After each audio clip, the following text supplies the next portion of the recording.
নমস্কার বন্ধুরা, আজকে আমরা আপনাদের সঙ্গে 15G এবং 15H সংক্রান্ত একটি গুরুত্বপূর্ণ বিষয় নিয়ে আলোচনা করব। তো আজকে আমরা কয়েকটি উদাহরণ দিয়ে বোঝার চেষ্টা করব যে 15G বা 15H ফর্ম কোন কোন ক্ষেত্রে কোন কোন ব্যক্তি পূরণ করতে পারবেন। কারণ অনেকের ক্ষেত্রে এই বিষয়টা পরিষ্কারভাবে বুঝে উঠতে সমস্যা হয় যে উনি কোন অবস্থাতে 15G বা 15H ফর্ম পূরণ করতে পারবেন। কারণ আপনারা অনেকেই আমাদের চ্যানেলে কমেন্ট করেছেন যে আমার টোটাল ইনকাম এত এবং সুদ বাবদ ইনকাম এত, তো সেক্ষেত্রে কি আমি 15G বা 15H ফর্ম পূরণ করতে পারবো। বা আবার অনেকেই লিখেছেন যে আমার সুদ বাবদ ইনকামই বেসিক এক্সামিনেশন লিমিটের বেশি হয়ে যাচ্ছে, সেক্ষেত্রে কি আমি 15G বা 15H ফর্ম পূরণ করতে পারবো। আশা করব ভিডিওটি যদি আপনি সম্পূর্ণ দেখেন তাহলে আপনার এই সমস্ত প্রশ্নের উত্তর কিন্তু পেয়ে যাবেন। এছাড়া আপনার যে আরও বিভিন্ন রকম সমস্যা হয় 15G বা 15H পূরণ করার ক্ষেত্রে সেটাও কিন্তু এখানে ক্লিয়ার হয়ে যাবেন। তবে হ্যাঁ, সেই সঙ্গে বলে রাখি 15G এবং 15H ফর্ম কীভাবে পূরণ করবেন এটা নিয়েও কিন্তু আমাদের ভিডিও আছে চ্যানেলে। তো মোটামুটি 15G এবং 15H ফর্ম কয়েকটি ইনকামের ক্ষেত্রে পূরণ করতে হয়, কিন্তু সবচেয়ে যেটা জনপ্রিয় ইনকাম সেটা হচ্ছে ফিক্সড ডিপোজিট। তো ফিক্সড ডিপোজিটের ক্ষেত্রে সুদ বাবদ যে ইনকাম হয় তার জন্যই কিন্তু সাধারণত 15G এবং 15H ফর্ম পূরণ করতে হয়। এছাড়া এলআইসির ইন্স্যুরেন্সের যে কমিশন, ঘর ভাড়া, ইপিএফের প্রিম্যাচুর উইথড্রয়াল, এছাড়া আরও বিভিন্ন রকম আছে যেটা নিয়ে আমাদের ভিডিও আছে। তো সেখানেও 15G এবং 15H ফর্ম পূরণ করতে পারবেন এবং তার সীমা কিন্তু আলাদা আলাদা। তো যাদের বয়স 60 বছরের কম এবং ফিক্সড ডিপোজিটে সুদ বাবদ আয় 40,000 টাকার বেশি হচ্ছে তারা 15G ফর্ম পূরণ করতে পারবেন। কিন্তু আপনার যদি 40,000 টাকার নিচেও যদি সুদ বাবদ ইনকাম হয় সেক্ষেত্রে আপনি মনের শান্তির জন্য অবশ্যই পূরণ করতেন, তাতে আপনার কিন্তু আইনি কোনো সমস্যা নেই। একইভাবে যাদের বয়স 60 বছর বা তার বেশি বয়স, তাদের যদি ফিক্সড ডিপোজিট থেকে ইনকাম 50,000 টাকা বেশি হয় সেক্ষেত্রে উনি 15H ফর্ম পূরণ করতে পারবেন। এবং এক্ষেত্রেও সেই একই বিষয় যে আপনার যদি 50,000 টাকার কমও হয় সেক্ষেত্রেও আপনি পূরণ করতে পারবেন। তবে হ্যাঁ, তার জন্য কোনো প্রয়োজনটা নেই, এমনিতে আপনি মনের শান্তির জন্য পূরণ করতে পারেন। তবে হ্যাঁ, এই দুটো ক্ষেত্রে কিন্তু একটা জিনিস কমন, যে আপনার যে টোটাল নিট ইনকামটা সমস্ত কিছু ডিডাকশন বাদ দিয়ে টোটাল যেন ইনকামটা অবশ্যই বেসিক এক্সামিনেশন লিমিটের নিচে হয়, না হলে কিন্তু আপনার 15G 15H ফর্ম কিন্তু ভ্যালিড হবে না এবং আপনি কিন্তু সমস্যায় পড়বেন।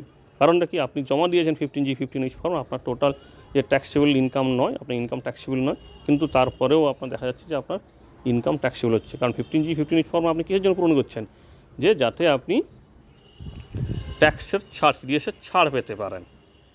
তো যাই হোক, এই 15G বা 15H ফর্ম যারা পূরণ করবেন তারা অবশ্যই জেনে নিন যে আপনার ক্ষেত্রে এই বিষয়টা লাগবে নাকি। প্রথমে দেখে নেব যে 15G বা 15H ফর্ম কোন কোন ক্ষেত্রে আপনার অ্যাপ্লিকেবল হবে। প্রথমত 15G ফর্ম যে কোনো ব্যক্তি পূরণ করতে পারবেন, তবে হ্যাঁ, কোম্পানি বা ফার্ম কিন্তু এই বিষয়টা প্রযোজ্য হবে না। আর 15H ফর্ম অবশ্যই রেসিডেন্সিয়াল ইন্ডিভিজুয়াল হতে হবে। আর এজ লিমিট 15G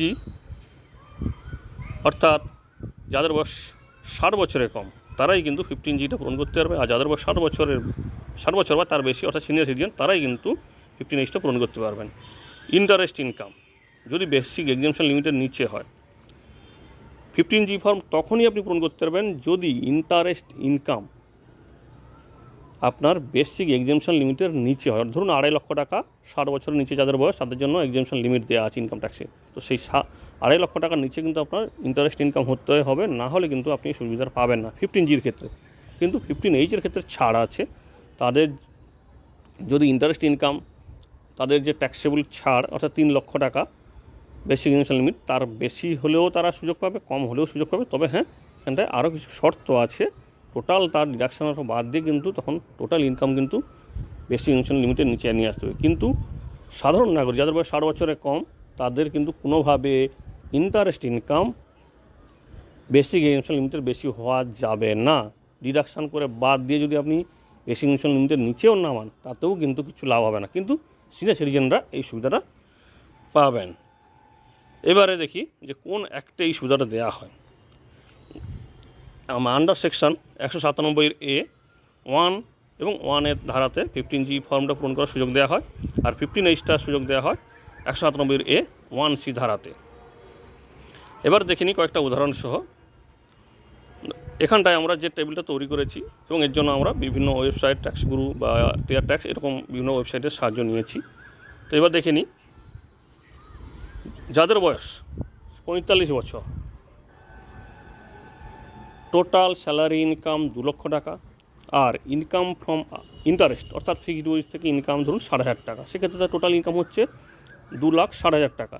ধরুন উনি ডিডাকশান টোটাল সেভিং করে 1,20,000 টাকা জমা করেছেন, অর্থাৎ উনি ট্যাক্স ছাড় নিয়েছেন, তাহলে ওনার টোটাল ট্যাক্সেবল ইনকাম হচ্ছে ডিডাকশানের পরে 1,40,000 টাকা, কিন্তু ওনার বেসিক এক্সামশন লিমিট হচ্ছে 2.5 লক্ষ টাকা।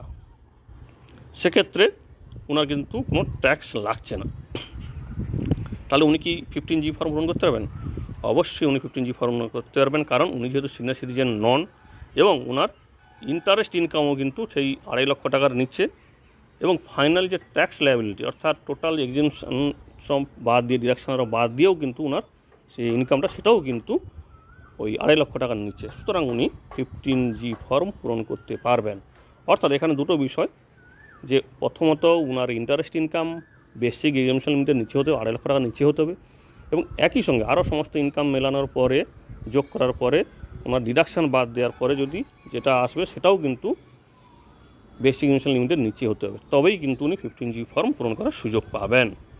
এবার দেখে নিই যাদের বয়স 55 বছর, অর্থাৎ সেই সিনিয়র সিটিজেন নয়, সেই 60 বছর নিচে, সেক্ষেত্রে উদাহরণ ধরুন স্যালারি ইনকাম 1 লক্ষ টাকা, ইন্টারেস্ট থেকে ইনকাম 2,80,000 টাকা, তাহলে টোটাল ওনার ইনকাম হচ্ছে 3,80,000 টাকা। আবার ডিডাকশান অর্থাৎ কোনো বিভিন্ন সেভিং করেছেন 80C ধারা থেকে শুরু করে সমস্ত জায়গাতে 1,50,000 টাকা, তাহলে ওনার টোটাল ইনকাম হচ্ছে ট্যাক্সেবল ইনকাম 2,30,000 টাকা, কিন্তু ওনার যেহেতু বেসিক এক্সামশন লিমিট হচ্ছে 2.5 লক্ষ টাকা, সেক্ষেত্রে ওনার কিন্তু কোনো ট্যাক্স লায়াবিলিটি পড়ছে না। তাহলে কি ইনি 15G ফর্ম পূরণ করতে পারবেন? না। কারণটা কি? এটা আমি প্রথমেই বলেছিলাম, এখনও বলছি, দেখুন ওনার ইন্টারেস্ট ইনকাম 2,80,000 টাকা, সেই কারণে কিন্তু উনি 15G ফর্ম পূরণ করে ওই টিডিএসের ছাড়টি নিতে পারবেন না। যদিও ওনার টোটাল ট্যাক্স লায়াবিলিটি কিন্তু 0, কারণ ওনার টোটাল যে ইনকাম হচ্ছে ডিডাকশানের পরে সেটা হচ্ছে 2,50,000 টাকার নিচে, 2.5 লক্ষ টাকার নিচে, তাহলেও কিন্তু উনি ওই একটি কারণে ওনার যেহেতু ইন্টারেস্ট ইনকাম 2,50,000 টাকার বেশি, সুতরাং উনি 15G ফর্ম পূরণ করে ওই সুবিধাটা নিতে পারবেন না। এরপরে যদি দেখে নিই যে সিনিয়র সিটিজেনের ধরুন 1 লক্ষ টাকা ইনকাম স্যালারি থেকে, আর সুদ বাবদ ইনকাম 2,70,000 টাকা, টোটাল হলো 3,70,000 টাকা। 2 লক্ষ টাকা ওনার সেভিং করেছেন বিভিন্নভাবে, কারণ আপনারা জানেন 80C ধারা ছাড়াও NPS বা আরও বিভিন্ন রকম ধারা থাকে যেগুলোতে আপনি সেভিং করতে পারবেন। তো ওনার টোটাল এখন ট্যাক্সেবল ইনকাম হচ্ছে 1,70,000 টাকা, কিন্তু ওনার ছাড় আছে, বেসিক যে এক্সামশন লিমিট হচ্ছে 3 লক্ষ টাকা, অর্থাৎ ওনার ওখানে ট্যাক্স কোনো লাগছে না। এক্ষেত্রে কিন্তু উনি 15G ফর্ম পূরণ করতে পারবেন না, কারণ কি উনি সিনিয়র সিটিজেন হলে উনি কিন্তু 15G ফর্ম পূরণ করতে পারেন। এক্ষেত্রে ওনাকে কী করতে হবে? 15H ফর্ম পূরণ করতে হবে। এবারে এটা গেল 15G সংক্রান্ত উদাহরণ। এবার দেখে নিই 15H সংক্রান্ত উদাহরণ। তবে হ্যাঁ, সেই সঙ্গে একটু বলে নিই 15G ফর্ম কীভাবে পূরণ করবেন, এটা নিয়ে আমাদের একটা বিস্তারিত ভিডিও আছে, আমাদের চ্যানেলেই আছে, যার লিঙ্ক আমরা নিচের ডিসক্রিপশান বক্সে দিয়ে দেবো, চাইলে আপনি দেখে নিতে পারেন, তাতে আপনার অনেকখানি উপকার হবে। এবার দেখে নিই 15H সংক্রান্ত উদাহরণ। ধরুন যার বয়স 65 বছর, ওনার স্যালারি বা পেনশন থেকে ইনকাম 1.5 লক্ষ টাকা, আর ইন্টারেস্ট থেকে ইনকাম ধরুন 2,80,000 টাকা। এক্ষেত্রে কিন্তু একটা জিনিস দেখার, যে ওনার কিন্তু ইন্টারেস্ট ইনকাম 2,80,000 টাকা, কিন্তু 3 লক্ষ টাকার নিচে, তাহলে ওনার টোটাল গ্রস যে ইনকাম হচ্ছে 4,30,000 টাকা, এবং উনি সেভিং করেছেন 1,50,000 টাকা। টোটাল ওনার ট্যাক্সেবল ইনকাম যেটা ডিডাকশানের পরে ছাড়টাড়ের পরে 2,80,000 টাকা, কিন্তু ওনার বেসিক এক্সামশন লিমিট যেটা 3 লক্ষ টাকা, সুতরাং ওনার কোনো ট্যাক্স পড়ছে না, কারণ ওনার যেহেতু ইনকামটা বেসিক এক্সামশন লিমিটের নিচে, সুতরাং উনি 15H ফর্ম পূরণ করতে পারবেন, কারণ উনি সিনিয়র সিটিজেন আর ওনার ফাইনাল ট্যাক্স লায়াবিলিটি কিন্তু নীল। আর এখানে তো অবভিয়াসলি ওনার বয়স যেহেতু 60 বছর, 15G ফর্ম পূরণ করতে পারবেন, উনি শুধুমাত্র 15H ফর্ম পূরণ করে ওই সুবিধাটা নেবেন। এবার যদি যার বয়স 75 বছর, ওনার ইনকাম যদি 1 লক্ষ টাকা হয় স্যালারি থেকে, এবং সেই সঙ্গে ইন্টারেস্ট ইনকাম 3,20,000 টাকা, এবং গ্রস টোটাল ইনকাম 4,20,000 টাকা। তো এখানে একটা বিষয় দেখুন, ওনার কিন্তু ইন্টারেস্ট ইনকাম বেসিক এক্সামশন লিমিটের উপরে, যেটা 60 বছরের নিচে যাদের বয়স, তারা কিন্তু বেসিক এক্সামশন লিমিটের থেকে বেশি সুদ হলে কিন্তু তারা 15G ফর্ম পূরণ করতে পারবে না। এক্ষেত্রে ওনার সব কিছু ডিডাকশান বাদ দিয়ে ওনার ট্যাক্সেবল ইনকাম হচ্ছে 2,70,000 টাকা, আর এটা 3 লক্ষ টাকার নিচে, বেসিক এক্সামশন লিমিটের নিচে, সুতরাং ওনার কোনো ট্যাক্স লাগবে না। কিন্তু ওনার যেহেতু ইন্টারেস্ট ইনকামটা বেসিক ইনিশিয়াল লিমিটের বেশি হচ্ছিলো, উনি কনফিউশন পড়তে পারেন, কিন্তু এক্ষেত্রে উনি 15H ফর্ম পূরণ করতে পারবেন। কারণটা কি, উনার ফাইনাল ট্যাক্স লায়াবিলিটি 0। তো সিনিয়র সিটিজেনদের ক্ষেত্রে ফাইনাল ট্যাক্স লায়াবিলিটি দেখা হয়, যেটা সাধারণ নাগরিকদের ক্ষেত্রে ফাইনাল ট্যাক্স লায়াবিলিটি শুধু দেখা হয় না, দেখা হয় সেই সঙ্গে তাদের ইন্টারেস্ট ইনকামের যে সীমাটা। এবার যার বয়স 55 বছর অর্থাৎ সিনিয়র সিটিজেন নয়, সেটা মোটামুটি আপনারা বুঝতেই পারছেন কি কোন ফর্ম পূরণ করবে। ওনার যদি 2 লক্ষ টাকা স্যালারি ইনকাম হয়, 1,20,000 টাকা ইন্টারেস্ট ইনকাম হয়, আর 3,20,000 টাকা টোটাল ইনকাম, আর 1.5 লক্ষ টাকা উনি সেভিং করেছেন, 1,70,000 টাকা ওনার টোটাল মানে ট্যাক্সেবল ইনকাম হচ্ছে, আর বেসিক ইনিশিয়াল লিমিট যেহেতু ওনার 2.5 লক্ষ টাকা, সেক্ষেত্রে ওনার কোনো ট্যাক্স পড়ছে না। স্বাভাবিকভাবে উনি 15H ফর্ম পূরণ করতে পারবেন না, কারণ উনি 15G ফর্ম পূরণ করবেন। কারণ কি, ওনার বয়স 60 বছরের কম, অর্থাৎ উনি সিনিয়র সিটিজেন নয়, তাই উনি কিন্তু এই ফর্মটা পূরণ করতে পারবেন না। সেই সঙ্গে একটু জানিয়ে রাখি 15H ফর্ম কীভাবে পূরণ করবেন, এটা নিয়ে আমাদের চ্যানেলে একটা ভিডিও আছে, অনেকেই দেখেছেন, চাইলে আপনি দেখে নিতে পারেন, যার লিঙ্ক আমরা ডিসক্রিপশন বক্সে দিয়ে দেবো। এই হচ্ছে কয়েকটি উদাহরণ, যেটা 15G এবং 15H ফর্ম কোন কোন ক্ষেত্রে পূরণ করতে পারবেন আর কোন কোন ক্ষেত্রে পূরণ করতে পারবেন না। এটা আপনারা অনেকেই কমেন্ট করেছেন, আশা করি আপনাদের ভিডিওটা কাজে লাগবে। আর যদি কাজে লাগে তাহলে প্লিজ ভিডিওকে লাইক ও কমেন্ট করে আমাদের উৎসাহিত করবেন, এবং সেই সঙ্গে আমাদের চ্যানেলটিকে একটু প্লিজ সাবস্ক্রাইব করে রাখবেন। ধন্যবাদ।